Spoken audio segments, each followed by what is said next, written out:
Hello everyone, welcome to civil जज prep. आज हम पढ़ेंगे सेक्शन फर्स्ट से लेके सेक्शन 5 तक। सेक्शन फर्स्ट को अगर हम पढ़ें तो सेक्शन फर्स्ट हमारा कहता है संहिता का नाम और उसके प्रवर्तन का विस्तार। तो इसको हम अंदर से पढ़ेंगे और सबसे पहले तो आप अपना डायरेक्ट उठा के बैठ जाइए और एक पेन ले लीजिए, क्योंकि मैं आपको जहाँ जहाँ पर अंडरलाइन करवाऊँगी, गोल करवाऊँगी, तो आप ये समझ के चलिए कि जो आपका अंडरलाइन है, गोल है, आपको पूरा सेक्शन याद नहीं करना होता है। आपको जो अंडरलाइन करवाया जाता है, जो गोल करवाया जाता है, सिर्फ उसको याद करके आप अपनी लैंग्वेज में उस सेक्शन को याद करेंगे तो आपको वो सेक्शन भी बहुत अच्छे से याद हो जाएगी और डायरेक्ट पढ़ने में टफ भी नहीं लगेगा। तो हम सेक्शन फर्स्ट को पढ़ते हैं। और हाँ, एक बात और, जो स्टूडेंट बिल्कुल न्यू हैं, जिन्होंने तैयारी करना बिल्कुल हाल ही में स्टार्ट किया है, तो उनको मैं ये बात भी बता देती हूँ कि जो यहाँ पर नंबरिंग डली रहती है, ये 1 2 3, ये नंबरिंग जो डली रहती है, ये सेक्शन कहलाते हैं। ये क्या कहलाते हैं? सेक्शन कहलाते हैं। ठीक है, तो अब हम पढ़ेंगे संहिता का नाम और उसके प्रवर्तन का विस्तार। यह अधिनियम भारतीय दंड संहिता कहलाएगा। इसका विस्तार जम्मू कश्मीर राज्य के सिवाय संपूर्ण भारत पर होगा। तो सबसे पहले तो आप इस चीज को गोल करिए कि भारतीय दंड संहिता कहलाएगा। इसका विस्तार जम्मू कश्मीर राज्य के सिवाय संपूर्ण भारत पर होगा। देखिए, आप कोई भी एक्ट पढ़ेंगे, ये हमारी जो आईपीसी है, शायद ही एक फर्स्ट एक्ट है जिस पर यहाँ पर इसके एक्ट का नाम का जो हमारी सन है वो नहीं लिखी है। भारतीय दंड संहिता 1860 कहलाएगा, ऐसा नहीं लिखा है। क्या लिखा है? भारतीय दंड संहिता कहलाएगा। तो ये चीज़ बहुत ज़्यादा गौर करने वाली है, इसको देखने लायक है, क्योंकि आपका जो एग्जामिनर होंगे वो आपका यहीं से क्वेश्चन देंगे। आपका ऑप्शनल में आपको क्वेश्चन आएगा कि भारतीय इस अधिनियम का नाम क्या है? भारतीय दंड संहिता 1860 कहलाएगा। सेकंड ऑप्शन आपको दिया जाएगा, भारतीय दंड संहिता कहलाएगा। उपरोक्त दोनों या कोई नहीं। तो आपको पता होना चाहिए कि भारतीय दंड संहिता कहलाएगा, ना कि भारतीय दंड संहिता 1860 कहलाएगा। हमारा दिमाग सीधा 1860 पे चला जाएगा और हम उसको टिक कर देंगे, तो बिल्कुल नहीं। ये बहुत गौर करने वाली बात है। भारतीय दंड संहिता कहलाएगा। और प्लस इसका विस्तार जम्मू कश्मीर राज्य के सिवाय संपूर्ण भारत पर होगा। देखिए, 31 अक्टूबर 2019 को जम्मू कश्मीर से रिलेटेड हमारे इंडिया में संशोधन हुआ था, जहां पर अब ये एक्ट लागू हो गया है। तो अगर कभी ये पूछें कि J&K पे आईपीसी कब लागू है, तो 31 अक्टूबर 2019 से लागू है। इसको आप अलग से नोट भी कर सकते हैं। तो आप संपूर्ण भारत पर इसका क्या है? विस्तार है। ये एक्ट एक्चुअली पुराना है, इसलिए इसमें ये जम्मू कश्मीर राज्य के सिवाय वाली बात लिखी है। ठीक है,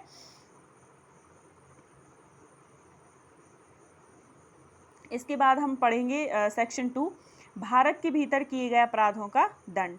तो जो हमारी सेक्शन 2 है, ये हमको बताएगी भारत के भीतर के अपराधों के दंड की बात। देखिए, भारत के भीतर के अपराधों की बात हो रही है, मतलब जो हमारी सेक्शन 2 है, ये हमारी नागरिकों पर भी लागू है और अनागरिकों पर भी लागू है। अब नागरिक और अनागरिक कैसे? नागरिक मतलब जो जो भारत के नागरिक हैं, जिनको भारत की नागरिकता प्राप्त है, वो नागरिक हुए। वो अगर यहाँ पर आईपीसी में कोई भी अपराध भारत के भीतर कोई भी अपराध करेंगे तो आईपीसी से गवर्न हो जाएंगे। अब आप कहेंगे अनागरिक कैसा? तो अनागरिक वो व्यक्ति होंगे, जैसे कोई विदेश का व्यक्ति हमारे भारत में घूमने आया और उसने कोई अपराध कर दिया, तो उस पर भी क्या लागू हो जाएगी? सेक्शन 2 लागू हो जाएगी। तो ये हमारी सेक्शन 2 है। ये आपको भारत के भीतर के अपराधों की बात करेगी कि या तो भारत का कोई नागरिक अपराध करेगा, या कोई विदेश से कोई व्यक्ति घूमने आया है, वहाँ उसने अपराध कर दिया। कहाँ पर? लेकिन अपराध किया कहाँ पर है? भारत के भीतर किया, तो भी उस पर सेक्शन 2 अप्लाई हो जाएगी और वो इससे क्या होगा? आईपीसी से गवर्न होता है। तो और हमारी जो सेक्शन 3 है, सेक्शन 3 हमारी बताती है भारत से परे। परे मतलब होता है ऐसे स्थान पर जाना जहाँ पर आईपीसी लागू नहीं है। लेकिन अब किन व्यक्तियों के लिए सेक्शन 3 हमारी बात करती है? उन व्यक्तियों के लिए बात करती है जो उसके भीतर विधि के अनुसार विचारणीय अपराधों का दंड। इसके अंदर अपन पढ़ेंगे, इसमें लिखा रहता है कि वह व्यक्ति जो इस विधि के अनुसार विचारण के पात्र हैं। देखिए, एक हमारी उपधारणा चलती है लॉ में, एक प्रजम्पशन चलती है कि जब भी कोई भारत का व्यक्ति, भारत का कोई नागरिक अगर विदेश घूमने जाता है या ऐसे कहीं स्थान पर घूमने जाता है जहां पर आईपीसी लागू नहीं होती है, तो एक उपधारणा मानी जाती है कि आप जहां जहां भी जाएंगे तो आपका लॉ आपके साथ जाता है। तो ये जो सेक्शन है ये आपके लिए ही है, भारतीयों के लिए है कि आप जहाँ जाएंगे जहाँ पर आईपीसी लागू नहीं होती है, अगर आप जाते हैं आपने ये सोच लिया कि इस क्षेत्र में आईपीसी लागू नहीं होती है, इस स्थान पर आईपीसी लागू नहीं होता है, विदेश गए वहाँ पर आपने सोच लिया कि ये जो आईपीसी तो इधर लागू होनी नहीं, और कोई जो चीज़ है वहाँ पर अपराध नहीं है, लेकिन भारत में वो चीज़ अपराध है, आप भारतीय हैं, आपने अगर उधर वो काम कर दिया तो आप पर सेक्शन, आप जहाँ भी यहाँ जब भी आप भारत में आएंगे आप पर सेक्शन 3 क्या हो जाएगी, अप्लाई हो जाएगी। अब ये जो 2 और सेक्शन 3 हैं ये कैसे होंगे, इन पे आपको कहाँ कब कैसे पकड़ा जाएगा ये हम पढ़ेंगे सीआरपीसी में। 186, 185, 687 ये वाली सेक्शन हमारी इनसे रिलेटेड है, ठीक है। तो अब हम इसको समझेंगे सेक्शन 2 को। तो हर व्यक्ति पे गोल करिए, इस पे लिख लीजिए हर व्यक्ति का मतलब होता है नागरिक और अनागरिक, ये हमारी दोनों की बात करेगा हर व्यक्ति, तो हर व्यक्ति पे गोल करिए क्योंकि ये क्वेश्चन में क्वेश्चन बन सकता है कि जो सेक्शन 2 है वो किन के लिए है, तो हर व्यक्ति के लिए, तो हर व्यक्ति पे आप गोल कर लीजिए। इस संहिता के उपबंधों के प्रतिकूल, प्रतिकूल पर अंडरलाइन करिए, प्रतिकूल मतलब होता है इस संहिता, संहिता मतलब होता है आईपीसी, प्रतिकूल यानी होता है इसके अगेंस्ट, इसमें लिखा है आपको चोरी नहीं करनी लेकिन आप अगेंस्ट जाकर अगर क्या कर लेते हैं, चोरी कर लेते हैं। हर कार्य, कार्य पे गोल करिए, या पर अंडरलाइन करिए, लोप पे गोल करिए। देखिए जो कार्य है हमारा और लोप, कार्य और लोप में आप कहें अंतर क्या है, तो कार्य और लोप, कार्य एक्ट, लोप ओमिशन, दोनों एक ही चीज़ हैं, लेकिन बस कार्य क्या है, आप जो लोप शब्द है वो आएगा हमारा किसी गवर्नमेंट सेवक के संबंध में, और जो कार्य है वो आप हम के संबंध में। आपने अगर कुछ काम किया तो वो क्या है, कार्य है, आपने चोरी कर ली वो कार्य है। इसमें लिखा आईपीसी में कि आपको चोरी नहीं करनी चाहिए पर आपने चोरी करी, कार्य है। प्रतिकूल काम किया, कार्य है। एफआईआर लिखनी चाहिए पर पुलिस वाले ने एफआईआर नहीं लिखी तो उसने क्या किया, लोप किया। उसको रिश्वत नहीं लेनी चाहिए पर उसने ले ली, तो ये क्या है, लोप है। तो जो कार्य है वो नॉर्मल व्यक्तियों के संबंध में आता है, लोप आता है सेवकों के संबंध में।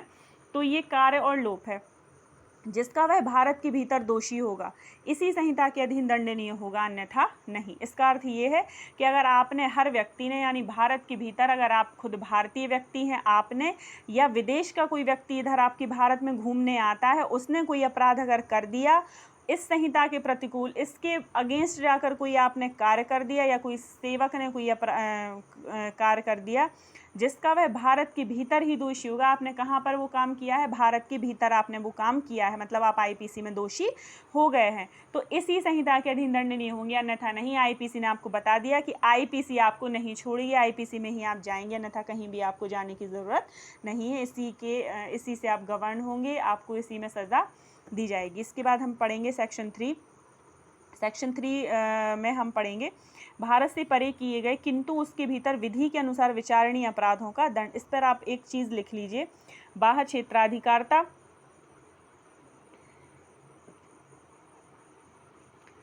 सीआरपीसी की सेक्शन लिख लीजिए, इस पे 187, 188 और 189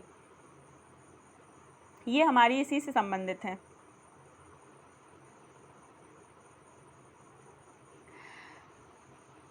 भारत से परे किए गए अपराध के लिए जो कोई व्यक्ति भारतीय विधि के अनुसार विचारण का पात्र है। देखिए यहाँ पर ये स्पष्ट तौर पर नहीं लिखा है कि ये भारत के नागरिकों की बात है, लेकिन यहाँ पर इन्होंने घुमा फिरा के आगे लाइन लिख दी है, ये उन्हीं के संबंध में है, जो कोई व्यक्ति किसी भारतीय विधि के अनुसार विचारण के पात्र होंगे।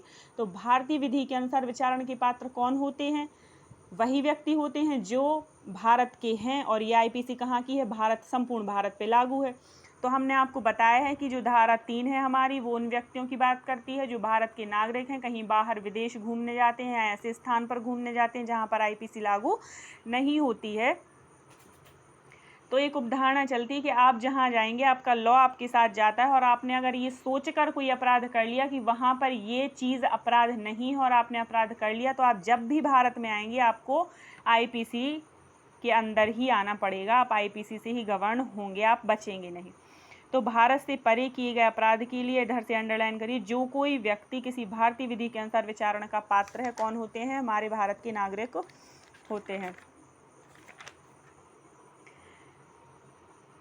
भारत से परे किए गए किसी कार्य के लिए उससे इस संहिता के उपबंधों के अनुसार ऐसे बरता जाएगा मानो वह कार्य भारत के भीतर किया गया था। तो कैसे बरते जाएंगे आपने ये सोच कर काम कर लिया, आपने मान के चलो उधर जाके कोई ऐसा एक्ट कर लिया जहाँ पर आपको लगता है कि विदेश में ये काम अपराध नहीं है। मान लो आपने जार कर्म कर लिया, अब जार कर्म भारत में अपराध है लेकिन वहाँ पर ये चीज़ अपराध नहीं है विदेश में, और आपने वो चीज़ सोच के कर ली कि चलो ठीक है ये हम कर लेते हैं और यहाँ पर तो हमको सज़ा नहीं मिली क्योंकि ये अपराध नहीं है। लेकिन आप जब भारत में आएंगे तो आप कैसे बरते जाएंगे, जैसे आपने जार कर्म भारत के भीतर ही किया है, आप सेक्शन 3 से क्या हो जाएंगे, गवर्न हो जाएंगे। इसके बाद हम सेक्शन 4 पढ़ेंगे।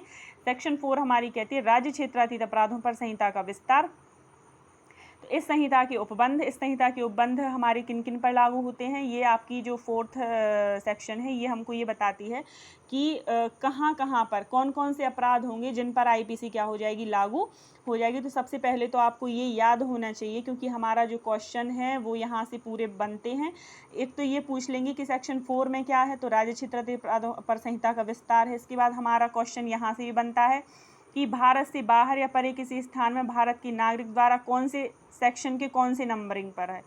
तो ये 1st, 2nd, 3rd ये हमको क्या होना चाहिए, पूरे याद होना चाहिए कि सेक्शन 4 के 1 में ये है, सेक्शन 4 सब सेक्शन 2 में ये है, सेक्शन 4 सब सेक्शन 3 में ये है। तो ये हमको याद होना चाहिए, ठीक है। अब हम ये भी पढ़ेंगे कि ये हमारी जो सेक्शन 4 है ये किन किन कहाँ कौन कौन से अपराध होंगे, कहाँ कहाँ पर होंगे जहाँ पर आईपीसी क्या हो जाएगी, लागू हो जाएगी। तो फर्स्ट क्या है, भारत से बाहर और परे किसी स्थान में भारत के किसी नागरिक द्वारा। देखिए यहाँ पर इन्होंने बता दिया, हम आपको पहले सेक्शन 3 में भी क्लियर करा चुके हैं कि अगर आप भारत के नागरिक हैं, आप भारत से जाकर बाहर कोई अपराध करते हैं, परे का अर्थ होता है ऐसे स्थान पर जहाँ पर आपकी आईपीसी लागू नहीं है, वहाँ पर जाकर आपने कोई अपराध कर दिया, किसके द्वारा, अंडरलाइन कर लीजिए, भारत के किसी नागरिक द्वारा। देखिए उधर सेक्शन 3 में बताया गया था, उधर नागरिक स्पष्ट नहीं किया था, उन्होंने सिर्फ ये लिखा था जो भारतीय विधि के अनुसार विचारण के पात्र हैं। वो व्यक्ति अगर भारत से परे अन्यत्र जाकर कोई अपराध करेंगे तो वो क्या होंगे, आईपीसी से गवर्न होंगे। यहाँ पर उन्होंने बिल्कुल क्लियर लिख दिया कि भारत से बाहर या परे कौन, भारत के नागरिक द्वारा, कोई तो भारत के नागरिक द्वारा अंडरलाइन कर ली तो क्या लागू हो जाएगा, अगर आप कोई अपराध करते हैं तो आईपीसी लागू आप पर हो जाएगी। सेकंड है, भारत में रजिस्ट्रीकृत किसी पोत या विमान पर, अंडरलाइन करिए, रजिस्ट्रीकृत किसी पोत या विमान पर, चाहे वह कहीं भी हो पर गोल करिए, किसी व्यक्ति द्वारा किए गए अपराध को लागू होगा। इस पे व्यक्ति पे अंडरलाइन करिए। देखिए भारत का है कोई रजिस्ट्रीकृत पोत या विमान, मतलब आपका जो जहाज है, शिप है, या आपका एरोप्लेन है या कुछ भी है, वो कहाँ का है, भारत का है, भारत सरकार का रजिस्टर्ड है, और वो कहीं भी जाए, या तो भारत में ही कहीं से निकले या कहीं और जाए, और वहाँ पर किसी व्यक्ति द्वारा, किसी व्यक्ति का मतलब होता है चाहे तो भारत का कोई व्यक्ति अपराध करे या विदेश का कोई व्यक्ति उस पर क्या करता है, किस पर, भारत के रजिस्ट्रीकृत पोत या विमान पर वो क्या करेगा, कोई अपराध करेगा, तो आईपीसी के अंदर वो क्या होगा, गवर्न होगा, उस पर आईपीसी तुरंत लागू हो जाएगी। इसके बाद हमारा 3 है सेक्शन 4 का सब सेक्शन 3 कि भारत से बाहर और परे किसी स्थान में, मतलब आप भारत से बाहर या परे कोई स्थान में कोई व्यक्ति मतलब भारत का ही व्यक्ति हो सकता है और विदेश का कोई भी व्यक्ति हो सकता है, तो कोई व्यक्ति पर आप गोल कर लीजिए, भारत में स्थित, अंडरलाइन करिए, भारत में स्थित किसी कंप्यूटर साधन को लक्ष्य करते हुए क्या करता है, अपराध करता है। इसका मतलब ये है कि विदेश में कोई व्यक्ति बैठा, विदेश में या तो विदेशी कोई व्यक्ति होगा या कोई भारत का व्यक्ति विदेश में जाके चला गया, क्योंकि इसमें क्या लिखा है, कोई व्यक्ति की बात करता है ये सेक्शन, ये वाला क्लॉज हमारा, किसी कंप्यूटर साधन को लक्ष्य करते हुए। कहाँ का कंप्यूटर साधन, उसने मान लो भारत की जो गवर्नमेंट वेबसाइट है हमारी भारत सरकार की, उसको हैक कर लिया, तो उसने क्या किया, अपराध किया, तो उस पर क्या हो जाएगी, ये चीज़ लागू हो जाएगी, उस पर आईपीसी लागू हो जाएगी, वो व्यक्ति आईपीसी से क्या हो जाएगा, गवर्न हो जाएगा। तो हमारी सेक्शन 4 कंप्लीट होती है। यहाँ से क्वेश्चन बिल्कुल बनते हैं, ये आईएमपी सेक्शन है। यहाँ से क्वेश्चन ऐसे बनेंगे कि भारत से बाहर परे किसी स्थान में भारत के नागरिक द्वारा, ये कौन से नंबरिंग पे है, तो इसको पता होना चाहिए कि ये 1st पे है, पोत या विमान वाली बात 2nd पे है, और 3rd पे क्या है, ये कंप्यूटर साधन वाली बात है। और किन किन पे आईपीसी लागू होती है। अगर भारत का कोई नागरिक है, विदेश में या परे या बाहर जाकर कोई अपराध करता है तो आईपीसी लागू हो जाएगी। अगर कोई भारत का रजिस्टर्ड पोत या विमान है और वो कहीं से भी निकलता है, उस पर कोई व्यक्ति अपराध करता है तो आईपीसी आपकी लागू हो जाएगी। और तीसरा हमारा है कि अगर भारत का कोई कंप्यूटर स्रोत है या कंप्यूटर कोई साधन है, उसको या हमारी भारत सरकार की वेबसाइट को कोई विदेश का व्यक्ति या कोई भी व्यक्ति क्या करता है, उसको हैक कर लेगा तो भी उन व्यक्तियों पर क्या हो जाएगी, आईपीसी लागू हो जाएगी। इसके बाद स्पष्टीकरण पढ़ेंगे। देखिए स्पष्टीकरण क्यों लिखे रहते हैं हर सेक्शन के बाद। स्पष्टीकरण लिखने का उनका मतलब ये होता है कि उन्होंने जो आपको वर्ड सेक्शन में बताए हैं उसको स्पष्टीकरण में और अच्छे से वो क्या कर सकें, स्पष्ट कर सकें। जैसे सेक्शन 4 में कई जगह हमको मिला अपराध शब्द, कंप्यूटर साधन शब्द, तो अब वो आपको इसमें क्लियर करेंगे। तो यहाँ से भी क्वेश्चन बनते हैं कि अपराध कहाँ पर है और कंप्यूटर साधन कहाँ पर है। तो 4th के स्पष्टीकरण नंबर 1 में अपराध बताया गया है और स्पष्टीकरण नंबर 2 में क्या बताया गया है, खा में बताया गया है कंप्यूटर साधन की परिभाषा। ठीक है, तो कंप्यूटर अपराध को पढ़ेंगे। अपराध शब्द के अंतर्गत अंडरलाइन कर लीजिए, भारत से बाहर किया गया ऐसा हर कार्य आता है जो यदि भारत में किया जाता तो इस संहिता के अधीन दंडनीय होता है। ये नेगेटिव लैंग्वेज में लिख दिया है। इनका सीधा सा अर्थ ये है कि ऐसा कोई भी कार्य आएगा जो अगर आप भारत में करेंगे तो आप इस संहिता के अधीन क्या हो जाएंगे, दंडनीय हो जाएंगे। ठीक है, इसके बाद 2 है आपका कंप्यूटर साधन। कंप्यूटर साधन का वही अर्थ होगा जो सूचना, अंडरलाइन कर लीजिए, सूचना प्रौद्योगिकी अधिनियम 2000 की धारा 2 की उपधारा 1 के खंड टा में समनुदिष्ट है। यानी कि आपका जो कंप्यूटर साधन है, कंप्यूटर रिसोर्स हैं, ये कहाँ पर परिभाषित है, इंफॉर्मेशन टेक्नोलॉजी एक्ट 2000 की धारा 2(1)(k) में ये परिभाषित है। ठीक है, इसके बाद हम इसका पढ़ेंगे इलस्ट्रेशन। इलस्ट्रेशन हमारा ये कहता है कि जो भारत का नागरिक है युगांडा में हत्या करता है, वह भारत में किसी भी स्थान में जहां वह पाया जाए हत्या के लिए विचारित तो दोष सिद्ध किया जाएगा। तो देखिए ये हमारा कौन से सेक्शन की बात करता है, ये सेक्शन 3 से यहाँ से इनने एग्जाम्पल आपका उठाया है कि आप ए क्या हैं, ए कहाँ के नागरिक हैं, भारत के नागरिक हैं। आप कहाँ घूमने गए, युगांडा में घूमने गए, वहाँ पर आपने क्या कर दिया, हत्या कर दी। अब आप जब भी भारत में आएंगे आपको आईपीसी में ही विचारित किया जाएगा और दोष सिद्ध किया जाएगा। सॉरी, आईपीसी में विचारित दोष सिद्ध नहीं होंगे आप, विचारण और दोष सिद्धि तो चलती है सीआरपीसी में, लेकिन सज़ा मिलती है आईपीसी में। इसके बाद ये आईएमपी है, इसको आप मोस्ट डाल लीजिए। इसके बाद हम पढ़ेंगे सेक्शन 5। सेक्शन 5 हमारे कहती है कुछ विधियों पर इस अधिनियम द्वारा प्रभाव ना डाला जाना, तो इस पर आप लिख लीजिए व्यावृत्ति खंड। जो सेक्शन 5 है इस पर व्यावृत्ति खंड लिख लीजिए। इंग्लिश वाले बच्चे लिख लें इस पर सेविंग क्लॉज।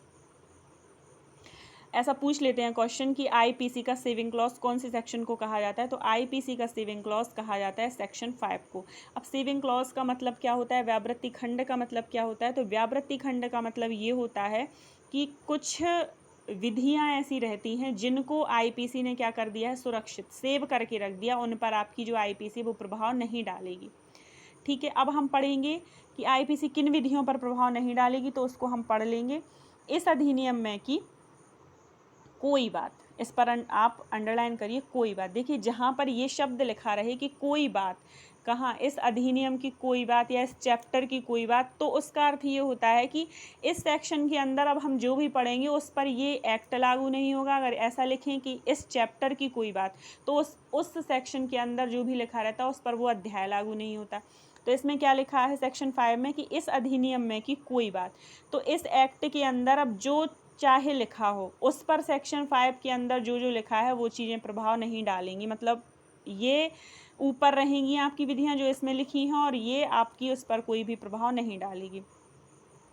तो इस अधिनियम में की कोई बात भारत सरकार की सेवा के ऑफिसरों, सैनिकों, नौसैनिकों, वायु सैनिकों द्वारा विद्रोह और अभित्यजन को दंडित करने वाले किसी अधिनियम के उपबंधों या किसी विशेष या स्थानीय विधि के उपबंधों पर प्रभाव नहीं डालेगी। अंडरलाइन कर लीजिए आप, भारत सरकार की सेवा के ऑफिसरों के, सैनिक, नौसैनिक, वायु सैनिकों द्वारा के विद्रोह को अभित्यजन पर अंडरलाइन करिए।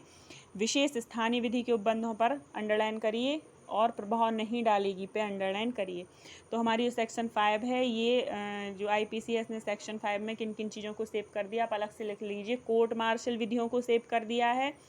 सैनिक, नौसैनिक, वायु सैनिकों के द्वारा जो भी अपराध होते हैं, विद्रोह में वो शामिल हो गया, अन्याभितजन मतलब लड़ाई उधर बॉर्डर पर चल रही है वो छोड़ के आ गए, तो उनको दंड दिया जाएगा। तो IPC में नहीं दिया जाएगा, उनका कोर्ट मार्शल लॉ अलग से है, तो उन पर IPC लागू नहीं होगी। जो हमारी स्पेशल लॉ बनती हैं, जो हमारी विशेष विधियां बनती हैं, जो हमारी स्थानीय लोकल लॉज बनती हैं, उन पर भी IPC क्या नहीं डालेगी, प्रभाव नहीं डालेगी। तो आज हमारा सेक्शन 2 से लेके सेक्शन 5 तक कंप्लीट हो गया है। कल से हम पढ़ेंगे चैप्टर 2 साधारण स्पष्टीकरण। कल मैं आपको सेक्शन 6 से लेके सेक्शन 24 तक कंप्लीट करा दूंगी, और ये हम लाइन टू लाइन पूरा IPC को कवर करेंगे। एक वीडियो मैं ऐसी भी बनाऊंगी जिसमें आपको IMP सारे सेक्शन मैं आपको कवर कराऊंगी, और उसमें मैं आपको ये भी बताऊंगी कौन कौन से सेक्शन आपके पेपर में आने लायक हैं। Okay, thank you, bye.